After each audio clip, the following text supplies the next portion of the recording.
Never have I felt so pure. This is Tsuki ga Kirei. There's a lot to talk about in this seemingly simple show. The directing, which is very cinematic, the interesting choice of when and when not to use music, and the many oh-so-relatable subjects it touches upon. But what struck me the most was the touching relationship between Akane Mizuno and Kotaro Azumi. Both are incredibly shy and reserved, with Akane clearly struggling with some serious anxiety issues. Yet it's not presented as if both are loners. They have their groups of friends with whom they are comfortable, but that doesn't negate the nervousness of interacting with someone new, especially of the opposite sex. The show does so much with so little. You can feel the connection, the tension in the air as they sit side by side. The pacing of their developing relationship is excellent. At first too overcome by nervousness to speak, they grow more comfortable with each other over time, but not over a frustratingly long period as is commonplace. Within 3 episodes they are freely chatting by text, and by the 4th he asks her out. Yet their social awkwardness still remains. They are too afraid of the attention and reaction of their peers and parents to let others know about their relationship at first, and when they are in class together among all the other people, they have a hard time talking to one another. When they are alone though, that shyness gradually melts away. Some people have complained about moments of out-of-character actions, the outbursts towards each other between Akane and Kotaro, but I feel they were entirely understandable. I, of all people, really dislike when characters seem to randomly act contradictory to everything their behavior indicated before. But I think it's important to make the distinction between what is the best action and what makes sense considering their circumstance. They are young and in their first relationship, and suddenly a massive trial is placed in their path. Akane's move is a source of emotional distress for them both, and I can only imagine how much more that was multiplied by it being right during their exam season. All this stress builds up and causes tension. The more you love someone, the more likely you'll end up acting irrationally. Things such as Kotaro being confessed to, yet choosing not to tell Akane about it, or Kotaro seeing Akane alone with Hira, who he knows has feelings for her, can affect their emotions beyond their ability to hide them. They're not used to these feelings, and they don't quite understand them. And as I previously mentioned, the potential for angry outbursts is elevated by the stress already placed on them. What really shows their personality is the fascinating use of texting.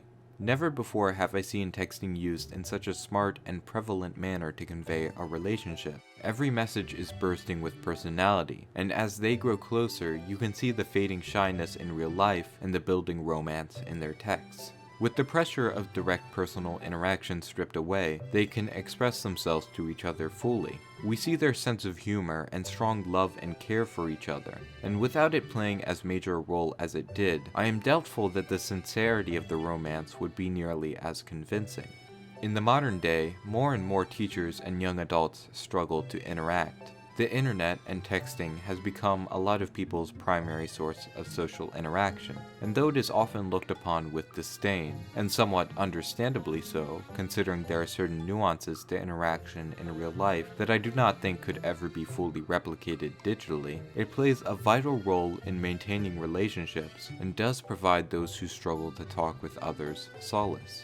Tsuki ga Kirei shows us this to the fullest extent, yet it does not entirely abandon the element of personal interaction.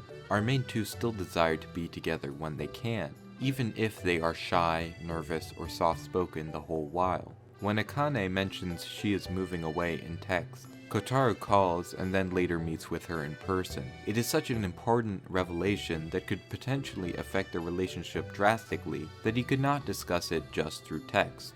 At the conclusion of the series, when Kotaro chases after the train Akane is leaving on, he briefly stops to pull out his phone, contemplating sending a message, but instead shakes his head and continues chasing, calling out "I love you" at the top of his lungs. A rejection of the easier way out, so to speak. But once again, we see the capabilities of their texting in the final credit sequence. We watch as their relationship grows all the way to marriage through little glimpses at their back and forth messages. So much emotion, character, and information is conveyed through these little bubbles. I think Tsuki ga Kirei has an excellent grasp on all the uses and limitations of this form of communication, and as a result uses it brilliantly as a storytelling device. Thanks for watching. If you enjoyed the video, please consider leaving a like or sharing it with a friend, and of course subscribe to be updated on my future videos. With a lot of the shows from this spring wrapping up, I plan to cover as many as I can. If you want, you can check out my previous video on Kado the Right Answer, and also my irregularly scheduled podcast series, where I discuss some of my favorite anime gals, with some occasional guests as well. For more of my thoughts and frequent updates, you can follow me on Twitter at @CoreReviews. Once again, thanks for watching, and I'll catch you in the next one.